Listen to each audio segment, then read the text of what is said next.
बिस्मिल्लाहिर्रहमानिर्रहीम। मेरा नाम है आतिफ फयाज शाहिद और आप देख रहे हैं प्रोग्राम पर्सनैलिटी डेवलपमेंट। आज फिर से एक नए टॉपिक, एक इंटरेस्टिंग टॉपिक के साथ आपकी खिदमत में हाजिर हैं। आज का टॉपिक बहुत ही ज़्यादा डिमांडिंग, बहुत ज़्यादा इंटरेस्टिंग और बहुत ज़्यादा ट्रेंडिंग पर मौजूद है जी। तो आज हम बात कर रहे हैं रोनाल्डो और मेसी के ऊपर। फुटबॉल की दुनिया का बादशाह कौन है, इसके ऊपर इंटरनेट पे जो है वो तवील गुफ्तगू का सिलसिला जारी है और कुछ लोग जो है वो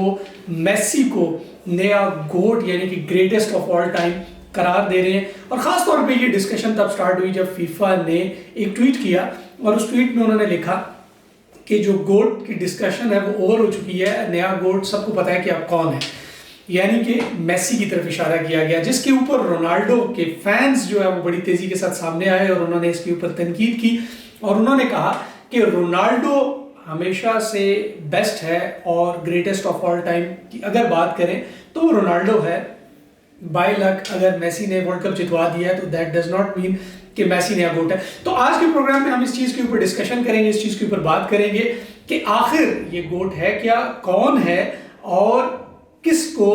सही मानों में गोट होना चाहिए और कौन है। तो लिहाजा हमारे साथ हैं, हम इसके ऊपर डिस्कशन करेंगे, दोनों का कंपैरिजन आपके सामने रखेंगे, दोनों प्लेयर्स के ऊपर बात करेंगे, फैसला आप कीजिएगा कि गोट कौन है। सबसे पहले बात कर लेते हैं रोनाल्डो के ऊपर कि रोनाल्डो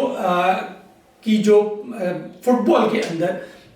कितने अरसे से वो मौजूद हैं और इस मौजूदगी के बाद जो दुनिया के अंदर उन्होंने अपनी परफॉर्मेंस से लोहा मनवाया और जिस तरीके से उन्होंने अपने आप को फुटबॉल के अंदर इंट्रोड्यूस किया, तो बहुत सारे रिकॉर्ड्स ना सिर्फ उन्होंने बनाए बल्कि बहुत सारे रिकॉर्ड्स उन्होंने तोड़े और एक सुपर ह्यूमन के तौर पे दुनिया में सामने आए। सबसे पहले डिस्कस कर लेते हैं कि रोनाल्डो क्या किस फैमिली से बिलोंग करता है। क्या रोनाल्डो के पास इतने रिसोर्सेस मौजूद थे कि उसने जो है वो इतनी बड़ी परफॉर्मेंस और इतनी सब एक्टिविटीज़ और इतना डाइट प्लान और इतना अपने आप को फिट रखा हुआ है। तो सबसे पहले बात कर लेते हैं कि रोनाल्डो का बैकग्राउंड। अगर मैं बात करूं रोनाल्डो के बैकग्राउंड के ऊपर तो रोनाल्डो एक बिल्कुल ही मुतवस्सत घराने से ताल्लुक़ रखता था। इसकी जो रोनाल्डो की मदर हैं वो एक कुक थी और जो इसके फादर थे वो 2005 में उनका इंतकाल हुआ क्योंकि बहुत ज़्यादा अल्कोहलिक थे और इस अल्कोहल की वजह से उनका जो लिवर है वो जो है वो फंक्शनल होना बंद हो गया और जिसकी वजह से जो उनके फादर है उनकी डेथ हो गई। अपनी जो किताब है, इनकी मदर ने एक किताब दी मदर करेज के नाम से एक बुक लिखी और उस बुक के अंदर इन्होंने मेंशन किया कि गुर्बत का ये आलम था, इनके फादर के गुजर जाने के बाद गुर्बत का ये आलम था कि इनको जब रोनाल्डो पैदा होने वाला था तो इसको अबॉर्ट करने का जो है वो इसकी मदर ने फैसला किया। तो मतलब सिचुएशन मैं आपको बता रहा हूँ कि जो बैकग्राउंड है वो काफ़ी जो है वो रोनाल्डो का काफ़ी मुतवस्सत था।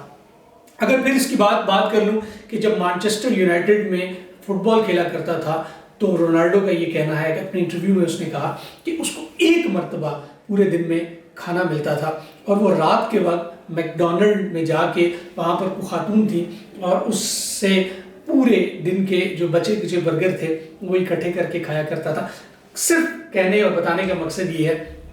कि रोनाल्डो का ताल्लुक एक मुतवस्सित तबके के साथ था और उनके फाइनेंशियल कंडीशंस जो थी बहुत ज़्यादा अच्छी नहीं थी। मगर फिर क्या हुआ कि क्या रोनाल्डो ने अपनी किस्मत बदलने के लिए कितनी एफर्ट्स पुट की, कितनी स्ट्रगल की, कितनी एक्टिविटीज़ की और जिसकी वजह से वो दुनिया में, फुटबॉल की दुनिया में अपना लोहा ना सिर्फ मनवाया बल्कि फुटबॉल की दुनिया का बेताज बादशाह बन गया।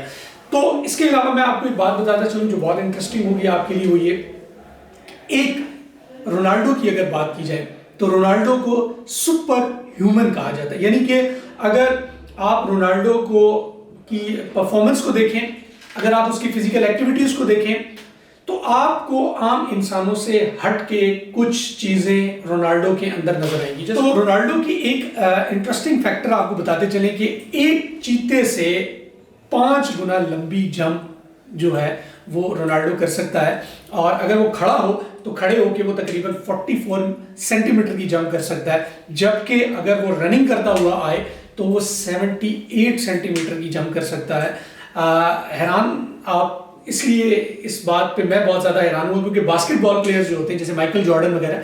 तो आपने देखा होगा बास्केटबॉल प्लेयर्स जो होते हैं उनकी हाइट जो है वो 7, 7.5 इस तरह बहुत 6 फुट से ऊपर के होते हैं, और वो लोग भी जब जंप करते हैं तो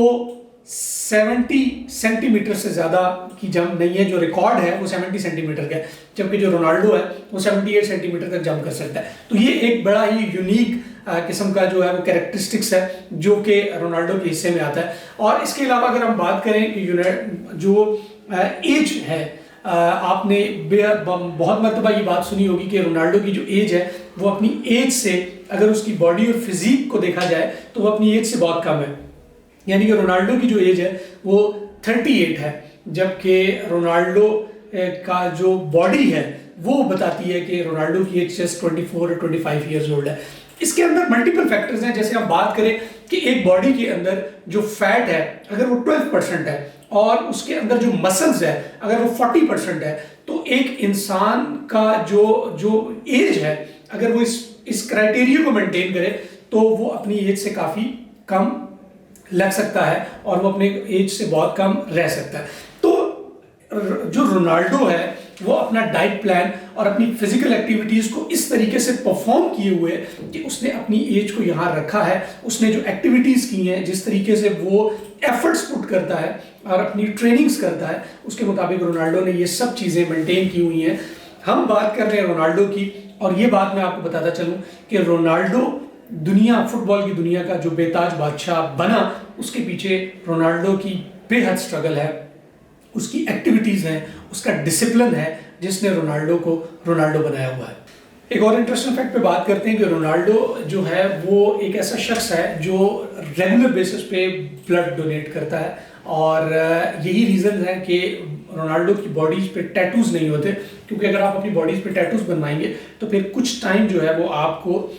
पॉज देना पड़ता है और आप ब्लड डोनेट नहीं कर सकते। और यही रीज़न्स हैं कि रेगुलर ब्लड डोनर होने की वजह से जो रोनाल्डो है वो अपनी बॉडीज़ पे टैटू नहीं बनाते। और एक और चीज़ कि ये रोनाल्डो जो है वो रजिस्टर्ड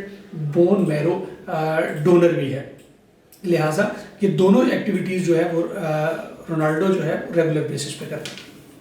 दुनिया में सबसे ज़्यादा महंगी लेग इंश्योरेंस जो है वो भी रोनाल्डो की है, जिसकी जो मालियत है वो तकरीबन 100 मिलियन यूरोज़ है। जहां हम मेसी की बात कर रहे हैं, हम इसके बाद मेसी पे भी बात करेंगे। मेसी जो है वो सेकंड नंबर पे है, जिनकी जो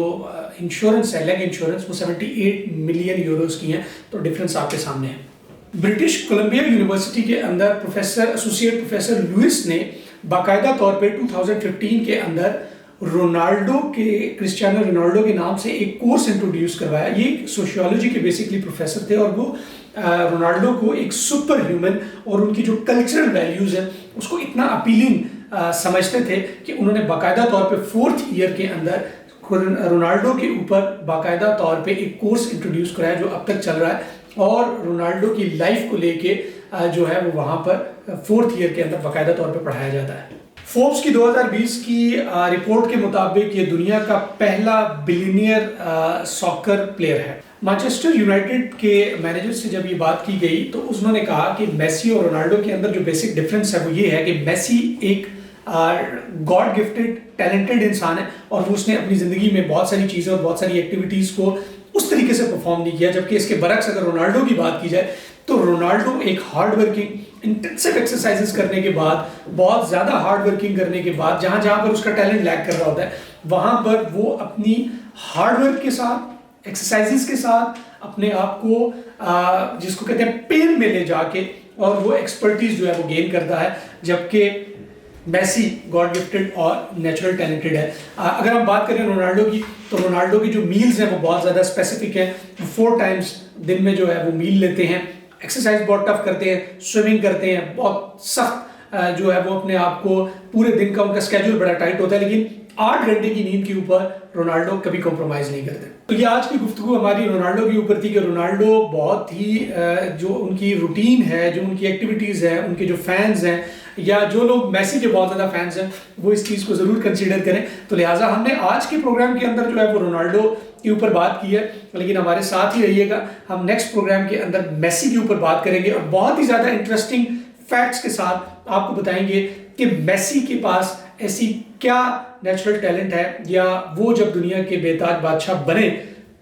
तो उनके अंदर कौन सी ऐसी खूबी है। तो हमारे साथ हैं, नेक्स्ट प्रोग्राम में आपसे मुलाकात होती है। अपना ख्याल रखें। अल्लाह।